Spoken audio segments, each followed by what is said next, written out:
दोस्तों राहुल ट्रेन का इंतजार कर रहा होता है। ये ट्रेन मुंबई से पटना तक जाने वाली थी और राहुल ट्रेन का इंतजार कर रहा था प्लेटफॉर्म पे खड़ा होकर। तभी उसे एक बेहद ही खूबसूरत लड़की दिखती है। मतलब वो लड़की इतनी खूबसूरत थी कि उस प्लेटफॉर्म पे सबसे खूबसूरत वही लड़की थी और राहुल उसको देखते ही रहता है। उसकी नज़र उस लड़की से हटती ही नहीं है। लड़की का नाम मधु होता है। उस लेडीज़ के गोद में एक बच्चा होता है, लेकिन राहुल की निगाहें सिर्फ उस लड़की बेटी को ही थी। राहुल मधु को निहारते ही रहता है। जैसा उसका नाम था मधु, वैसी वो लड़की भी थी। इतनी लड़की खूबसूरत थी कि उस प्लेटफॉर्म के सारे लोग उस लड़की को ही देखते रहते हैं। राहुल को तो मानो एक ही नज़र में उस लड़की से प्यार हो गया हो। राहुल बस यही देखते रहता है कि जब ट्रेन रुकती है तो ये लड़की किस बोगी में जाएगी। हालांकि राहुल के पास टिकट था, कंफर्म टिकट भी था।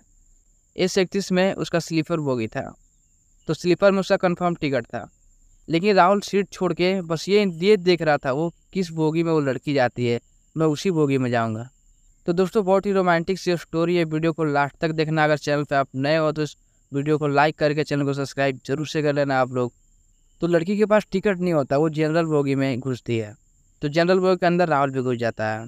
दोस्तों लड़की तो जनरल बोगी में घुस जाती है और पीछे पीछे राहुल भी चल जाता है जनरल बोगी में ही।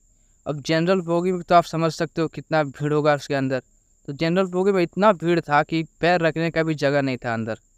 तो लड़की दरवाजे के पास ही खड़ी हो जाती है। अब लड़का भी अपना सीट छोड़ के उसी के सामने जाके खड़ा हो जाता है दरवाजे के पास ही, और पलके झुका के उसे देखते रहता है। ऐसा देखता है कि जैसे लड़की को पता भी ना चले कि मुझे कोई देख रहा है। ऐसे वो दिखता है हल्की निगाहों से। तो राहुल खड़ा रहता है दरवाजे के पास ही, उस लड़की के पास ही।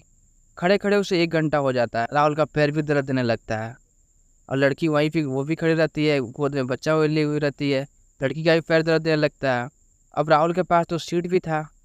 वो चाहता था लड़की को बोलने के लिए कि मेरे पास एक सीट है, चलो मेरे साथ बैठ जाओ, लेकिन वो किस तरह से बोल नहीं पा रहा था उस लड़की को वो।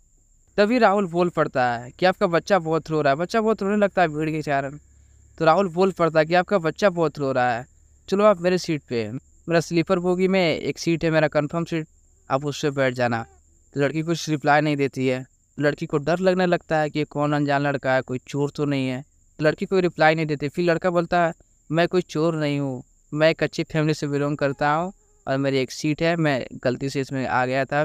ट्रेन चालू हो गई थी, चलने लगी थी, तो मैं इसी में आ गया। तो लड़की जाने के लिए मान जाती है और ट्रेन का इंतज़ार कर रही थी कि ट्रेन रुकेगा तो मैं दूसरे बोगी में जाऊंगी। तो ट्रेन रुका, फिर लड़का राहुल उसे लेके जाता है दूसरे बोगी में और फिर दोनों जाके एक सीट पे बैठते हैं। लड़के के पास स्लीपर सीट था तो वो बोलता है आप ऊपर ही बैठ जाइए, हम नीचे बैठ जाते हैं, आप ऊपर सो जाइए, आप ज़्यादा काफ़ी थके हुए हो, आप सो जाइए ऊपर।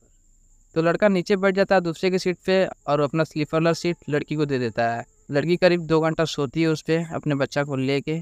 फिर लड़की उठती है तो उसे बोल देती है कि अब आप ऊपर आके सो जाओ, मैं नीचे बैठ जाती हूँ, आप मेरे लिए इतना कष्ट क्यों कर रहे हो।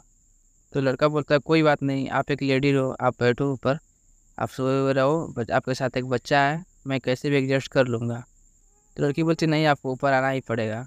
तो फिर लड़का ऊपर आ जाता है। अब लड़का ऊपर आ जाता है तो बच्चा फिर से रोने लगता है उस अनजान आदमी को देख के। फिर अपने पैकेट से मोबाइल निकालता है और बच्चा को कार्टून ला के देता है। बच्चा देखने में एकदम बिजी हो जाता है, उसका रोना बंद हो जाता है और वो कार्टून देखने लगता है पूरा मन लगा के। फिर लड़का कुछ बोलना चाहता है लेकिन उस शर्म के बारे कुछ बोल नहीं पाता। वो सोचते रहता है कि बात स्टार्ट कैसे करे, कहाँ से बोले, कैसे बोले। तभी वो बोल ही पड़ता है कि आपका पति का कॉल नहीं आया, आपके पास मोबाइल नहीं है क्या। वो नहीं, मोबाइल तो है लेकिन मेरे पति से हाल फिलहाल में तलाक हो गया है, मेरे साथ पति मेरे नहीं रहते, मैं भी उनके साथ नहीं रहती। और मैं उसी केस के सिलसिले में मैं मुंबई गई हुई थी। लड़का मुंबई का ही था, हम और दो वो मेरे पति मुंबई में ही रहते थे। अभी मैं अपने मायके जा रही हूँ पटना में। तो ये लड़का बोलता क्यों, क्या हुआ, क्यों तलाक हो गया आप लोग, आप तो इतनी खूबसूरत हो कि इस ट्रेन में इतना खूबसूरत लड़की कोई नहीं होगी। वो कोई पागल इंसान ही होगा जो आपसे प्यार ना किया हो, आप इतनी खूबसूरत से हो, उसको दिखा नहीं क्या, क्या वो अंधा था। बोलती ऐसा कुछ नहीं है, ना ही मैं खूबसूरत हूँ, आप कुछ ज़्यादा ही मेरी तारीफ़ कर रहे हैं, लड़की बोल रही थी। फिर लड़का बोला नहीं, आप तारीफ़ के लायक हो तो मैं आपकी तारीफ़ कर रहा हूँ, मैं कभी झूठ नहीं बोलता हूँ। लड़की थोड़ी सी इम्प्रेस हो गई थी लड़के से। ऐसे कोई भी लड़की अपनी तारीफ़ सुन के थोड़ी इम्प्रेस तो होती ही है। फिर लड़का बोला कि बताइए, आप बताए नहीं कि ऐसा क्या बात हुआ कि आप दोनों के बीच तलाक हो गया। तो ये बोले कि धोखा से मेरा शादी हो गया था, जिस घर में वो लड़का रहता था मुझे ले गया था, वो भी भाड़े का घर था, और वो एक पियक्कड़ निकला। वो बहुत ज़्यादा दारू पीता था, गांजा पीता था, बहुत सारे उसके अंदर गलत गलत नशा थे। तो वो सिर्फ नशा में ही बर्बाद था, दिन भर नशा करते रहता था, कुछ कमा के भी नहीं लाता था। तो उसके साथ में 2 मंथ से 3 मंथ के 3 मंथ अच्छे से रही थी। उसके बाद से हम दोनों का बात करना बंद हो गया था, ये पीने के कारण ही। और फिर हम दोनों का तलाक का सिलसिला चालू हुआ। और मुझे मेरे पति से एक बच्चा भी है, लेकिन मैं उनको छोड़ दी हूँ और बच्चा मेरे साथ रहता है। तो लड़का बोलता है ये तो आपके साथ बहुत गलत हुआ, किसी की ज़िंदगी के साथ ऐसा खिलवाड़ नहीं करना चाहिए किसी को। और आपके मम्मी पापा को भी ये सोच समझ के शादी करना चाहिए था। उनको पहले पता करना चाहिए था कि लड़का कैसा है, नशा तो नहीं करता है। ऐसा भी बहुत लोग ऐसे है जो नशे करते हैं। कि लड़की बोल पड़ती है हाँ, शादी करने से पहले किसको पता होता है कि कौन कैसा है। फ़ोन पे तो सब अच्छे से ही बात करते हैं, फिर बाद में कुछ हकीकत और आता है। फिर ऐसे दोनों के बीच बातचीत चलता रहा। फिर बात करते करते शाम हो गई और रात के 9 बज रहे थे, रात हो गई थी। फिर लड़का बोलता आप कुछ खा लो और बच्चे को भी खिला दो। फिर लड़की बोलती आप नहीं खाओगे क्या? लड़का बोलता मेरे पास कुछ खाने को भी नहीं है और ट्रेन पे कोई समोसे वाला भी नहीं आया कि मैं समोसा खरीद सकूँ। तो लड़की बोलती है मेरे पास कुछ स्नैक्स पड़े हुए हैं और मेरे पास बिस्किट भी है, तो हम दोनों वही खा के पानी पी लेते हैं। फिर समोसे वाले आएंगे तो समोसा खरीदा जाएगा। फिर लड़की अपनी बैग से स्नैक्स निकालती है, कुछ बिस्किट निकालती है, तो दोनों खाते हैं, बच्चा भी वो खाता है, फिर पानी पीते हैं। फिर लड़की बोलती है मुझे नींद आ रहा है, क्या मैं सो जाऊँ? तो लड़का बोलता है हाँ बेशक आप सो सकते हो। फिर लड़की वहीं पे सो जाती है, लड़का बगल में बैठा हुआ रहता है। तो लड़की पूरे नींद में होती है और उसका पैर उस लड़के का पैर पे आ जाता है।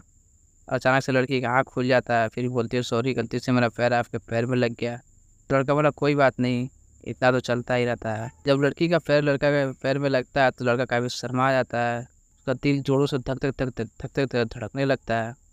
फिर 1-1.5 घंटा सोने के बाद लड़की जग जाती है। लड़के को बोलती है अब आप सो जाओ। फिर लड़का सो जाता है। जब लड़का नींद में होता है, लड़के के पास कोई तकिया नहीं होता है, सर के पास कोई तकिया नहीं रहता है लड़के का। तो लड़की क्या करती है कि वो लड़की बैठी हुई रहती है तो उसका सर उठा के अपने पैर पे रख लेती है, अपने गोद में रख लेती है। लड़का नींद में होता है, लड़का को पता भी नहीं चलता है। तो जब लड़का का आँख खुलता है तो देखता है कि लड़की के पैर पे मेरा सर है।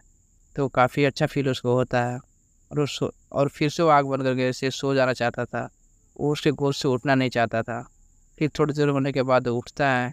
फिर बोलता है कि आप ऐसा क्यों कि आप मेरा सर अपने पैर पे रख लिए, अपने गोदी में रख लिए, ऐसा क्यों? तो लड़की बोली आप मेरे लिए इतना हेल्प किए, मेरा मदद किए, और मैं इतना सा नहीं कर सकती हूँ। लड़का बोलता है हाँ आप सही बोल रहे हो। सफ़र में एक दूसरे का साथ अगर अच्छे से हम लोग दें तो अच्छे से सफ़र कटता है, और सफ़र में बहुत हम सफ़र भी मिलते हैं। लड़की काफ़ी खुश होती है, वो लड़के का इशारा समझती है। फिर ऐसे ही बात करते करते आखिर पटना आ ही गया। और जब वो स्टेशन पे उतरती है, लड़की घूम घूम के लड़के को देखती है, लड़का भी उसके पीछे पीछे ही चलने लगता है। दोनों को एक दूसरे को छोड़ के जाने का मन नहीं करता है। शायद लड़की को भी मन ही मन प्यार हो गया था लड़का से, और लड़का को भी बहुत ज़्यादा प्यार हो गया था। फिर लड़का आवाज़ लगाता है सुनो अपना नंबर तो देते जाओ, पता नहीं फिर मिले ना मिले, कभी बात तो कर लिया करेंगे। फिर लड़की अपना नंबर देती है और लड़का भी अपना नंबर देता है, दोनों का नंबर एक्सचेंज होता है। फिर लड़का अपना घर चले जाता है, लड़की अपने घर चली जाती है। ऐसे बताते लड़का भी पटना ही उतरने वाला था। तो लड़का दूसरे गांव का होता है, लड़की दूसरे गांव की होती है, पटना में ही। तो अब दोनों का नंबर तो एक्सचेंज हो ही गया था। लड़का एक दिन रात को कॉल करता है, करीब 8 साढ़े 8 बजे करीब में लड़का कॉल करता है लड़की को।